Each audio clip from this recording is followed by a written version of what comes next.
అంటే మొదట మన సినిమా ఇండస్ట్రీలోకి వచ్చిన వ్యక్తుల్లో ఒక కులం వాళ్ళు ఎక్కువ మంది ఉండారు. ఉండొచ్చు. మీరు చూస్తే నటులందరూ ఒక కులం వాళ్ళు, డైరెక్టర్లు ఏమో ఇంకో కులం వాళ్ళు కనపడేవాళ్ళు మనకి.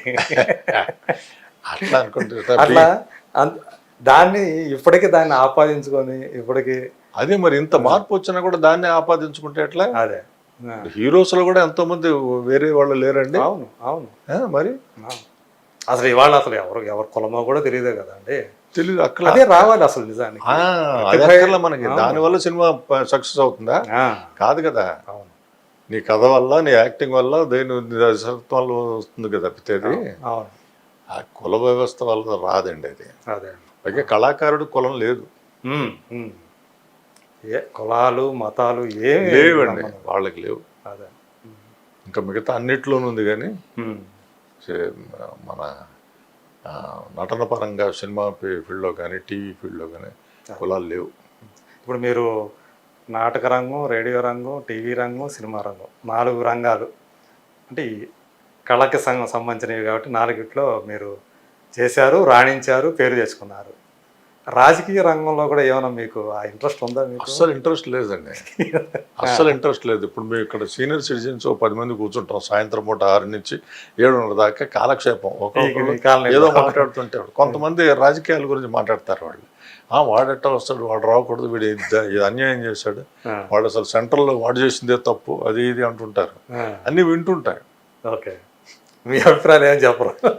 అభిప్రాయం ఉంటే కదా. అదే ఇప్పుడు నిజంగా ప్రధానమంత్రి మోడీ గారు గొప్పతనం చేశాడో లేదో తెలియదు, ఏమన్నా నీ చెప్పాలని చేశాడో లేదో నాకు తెలియదు. అన్ని పేపర్లు చూడటమే.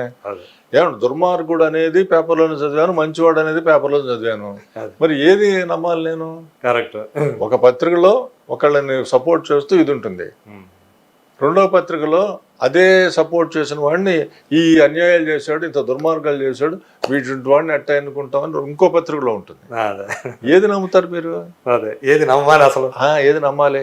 ప్రత్యక్షంగా మనం అందులో కనుక ఉండుంటే, ఒక అభిమానం ఒకళ్ళ మీద ఉంటే, రెండో వాడు దుర్మార్గుడు అనే కనిపిస్తాడు మనకి.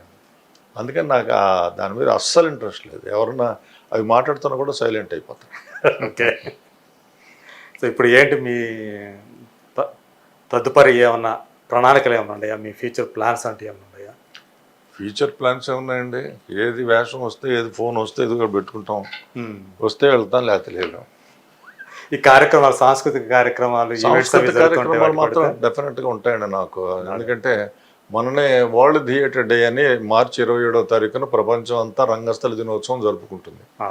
ఆ రోజున నేను సుందరయ్య విజ్ఞాన కళా కేంద్రంలో ఒక మంచి నాటిక వేయించి మన ఎండమూరి గారిని, కోట గారిని వాళ్ళందరినీ పిలిచి ఇంకొక ప్రముఖ నటుడికి సన్మానం చేసి ఒక 10,000 రూపాయలు ఇచ్చి ఇలా కార్యక్రమాలు చేస్తూ ఉంటాను. ఓకే, కోట గారితో ఎలా ఉంటుంది మీ ఈక్వేషన్? ఎలా ఉంటుంది? ఆయన ఇప్పుడు పెద్దవాళ్ళు అయిపోయారు అనుకోండి. ఆయన ఇప్పుడు అయిపోయినా ఒరే ఇప్పుడు ఫోన్ వస్తుంది, ఒరే ఏం చేస్తున్నావు, భోజనం చేసేవా లేదా మాట్లాడుతుంటారా? మాట్లాడుతుంటాడు. ఎప్పుడు మాట్లాడతాడు పాపం. ఎప్పుడన్నా వాడుకు మాట్లాడే వాళ్ళు తక్కువ అయిపోయారు కదా. ఇంట్లో వాళ్ళు ఉన్నారు కనీసం. అది కాకుండా అంటే మీరు ఏమని సంపాదిస్తారు ఆయన్ని? ఒరే ఆయన కూడా అవునా అంత ఇంకో మార్గం లేదు.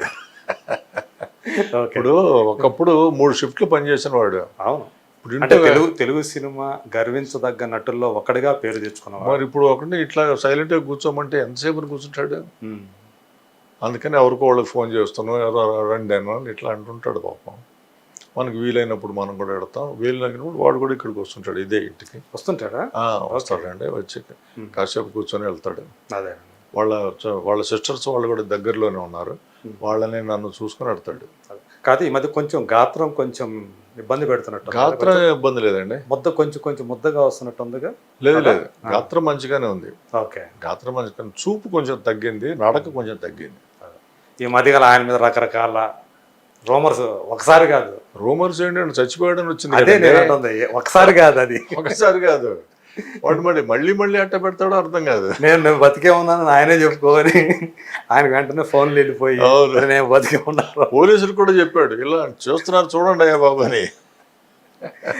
అది ఎందుకు వస్తుందో మరి ఆయన మీద. నాకు తెలిసి ఈ మధ్యకాలంలో ఆయన మీద వచ్చిన ఇట్లా ఇంకొకరి మీద రాలేదు. అవునండి, అది కూడా సహజం అనిపిస్తుంది. 2-3 హీరోస్ మీద కూడా పోయాడని వచ్చేసేది స్క్రోల్. అవును. ఏమీ లేదు పాపం, మేము బతికే ఉన్నాం బాబోయ్ అని వాళ్ళు మొత్తుకోవడం. సార్ మీరు రామారావు గారి ఇన్స్పిరేషన్తో వచ్చారు కదా, రామారావు గారి తర్వాత మీకు ఇష్టమైన హీరో అంటే ఎవరు చెప్తారండి?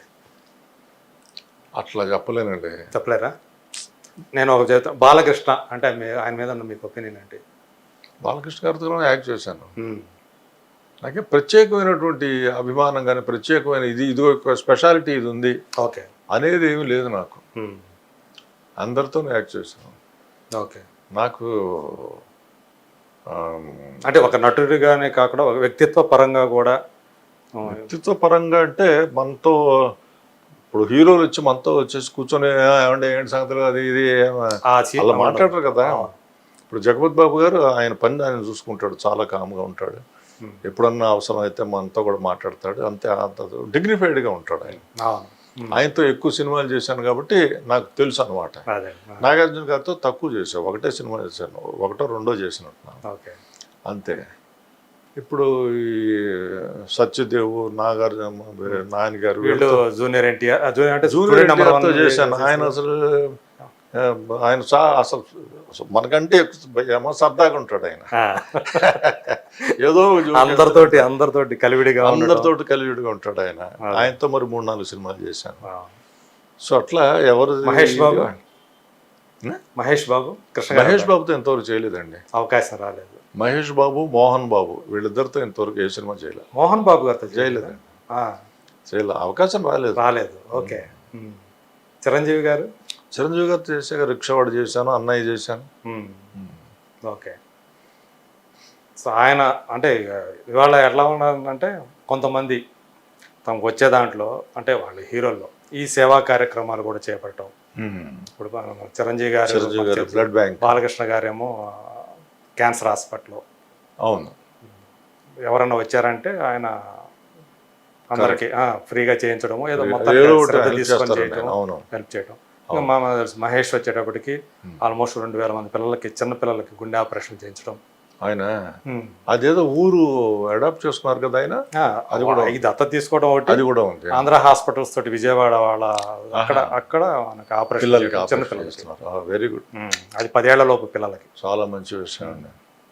వాళ్ళందరికంటే కొంతమంది హోల్స్ చిన్న పుట్టడంతో అవును హోల్ అలాంటి పిల్లలకి ఆల్మోస్ట్ 2000 మంది పిల్లలకి. అలా కొంతమంది ఇలాంటి చేయటం, మంచి పనులు చేయటం, సమాజానికి ఉపయోగపడే పనులు. మనం ఇంత గొప్ప పనులు ఎప్పుడు చేయలేదు, కానీ నేను ఒక మ్యాక్సిమం 10,000 రూపాయలు, 25,000 రూపాయలు మ్యాక్సిమం పెట్టుకున్నానండి. అలాగే ఏదన్నా ఎవరికైనా అనారోగ్యం వచ్చినప్పుడు వాళ్ళకి హెల్ప్ చేయటం. ఇలా క్యాన్సర్ వచ్చింది ఒక ఆయనకి, 25,000 పంపించాను. కోవిడ్ టైంలో అయితే ఎంత పంపించానో నాకే తెలియదు. పాపం ఎంత అవసరంలో ఉన్నారో వాళ్ళందరికీ చేయగలిగినంత సహాయం ప్రతి సంవత్సరం చేస్తాను. ఒక్కొక్కళ్ళకి మ్యాక్సిమం 25 కంటే దాటకూడదు. ఎందుకంటే ఇప్పుడు వీడికి 35 ఇచ్చేసే బదులు ఆ 10 ఇంకోటికి అవసరం పడుతుంది కదా. అట్లాగే కొంత అమౌంట్ పెట్టుకున్నానండి, 1,00,000-1,50,000 పెట్టుకుంటాను. ఆ టార్గెట్ ఇదయ్యేదాకా 2,000 నుంచి 25,000 దాకా మధ్యలో హెల్ప్ చేస్తూ ఉంటాను. మీ ఫ్యామిలీకి సంబంధించిన కాదంబరి కిరణం మనం సైతం అని చెప్పి ఒక ఫౌండేషన్ పెట్టి తను కూడా అదే మీరు అన్నట్టు 25,000. అవునండి, ఆయన కట్ ఆఫ్ అనమాట. అది అవునవును, ఎవరికైనా సార్ 25,000 అందరూ చేస్తారండి. అవును, అందరూ చేస్తారు. చాలా అవును చేస్తాడు పాపం. ఒక మంచి విషయం కదా ఇది. అవునవును, మంచి. అది నీడీ పీపుల్కి ఆ టైంకి ఎంత ఉపయోగపడుతుంది. అదే అండి, అందుకని నీడీ పీపుల్ని చూసుకోవాలి. మనం కూడా అపాత్రదానం చేయకూడదు. ఇట్లాగా అందరూ కనుక మొదలు పెడితే బాగుంటుందండి. సమాజం ఇంకా వృద్ధిలో మరింత ఆరోగ్యవంతంగా హ్యాపీగా ఉంటుంది. చేయవలసిన మన ధర్మమే ఇది. ఉన్నప్పుడు వీరేంద్రనాథ్ ఒక డైలాగ్ రాశాడు ఏదో నవల్లో అనుకుంటాను. భగవంతుడు నీకు సరిపోయేదానికంటే ఎక్కువ ఇస్తున్నాడంటే ఆ ఎక్కువ ఇచ్చిన దాన్ని నీ చేతి మీదుగా ఇంకొకరికి హెల్ప్ చేయడానికి అని రాశాడు. అది 100% కరెక్ట్ అనిపిస్తుంది. అందుకని నీకు కావాల్సిన దాంట్లో నువ్వేమీ చేయొద్దు. నీకు శుభ్రంగా తిను, నీకు ఎంత కావాలో అంత తిను, ఎంజాయ్ చేయి. ఇంకా ఎక్సెస్ వస్తుంది కదా, అది బ్యాంకులో వేసుకొని ఆఖరికి నువ్వు పోయిన తర్వాత ఎవడు తీసుకోలేడు. ఎంత దాని బదులు 10 మందికి సాయం చేయి. అది మంచి మాట. అది సుబ్రహ్మణ్య శ్యామరావు గారి ఫిలాసఫీ అంటే ఏం చెప్పుకోవచ్చు?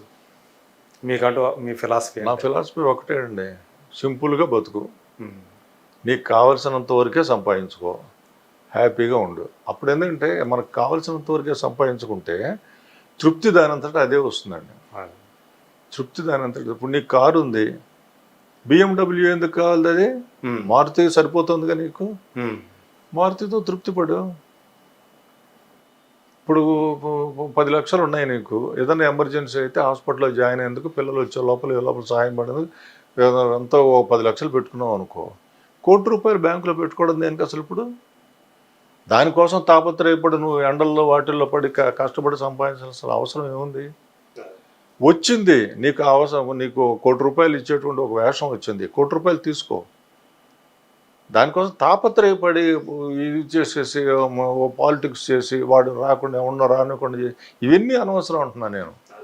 నీకు వచ్చేది నీకు వచ్చి తీరుతుంది, దాంట్లో నీకు కావాల్సిన అవసరాలు, నీ ఫ్యామిలీకి కావాల్సిన అన్నీ చూసుకో. నీకు ఇంకా ఒక హెల్త్ పాపరంగా ఏదన్నా ఎమర్జెన్సీ వస్తే దానికోసం నువ్వు రిజర్వ్ ఫండ్ పెట్టుకో.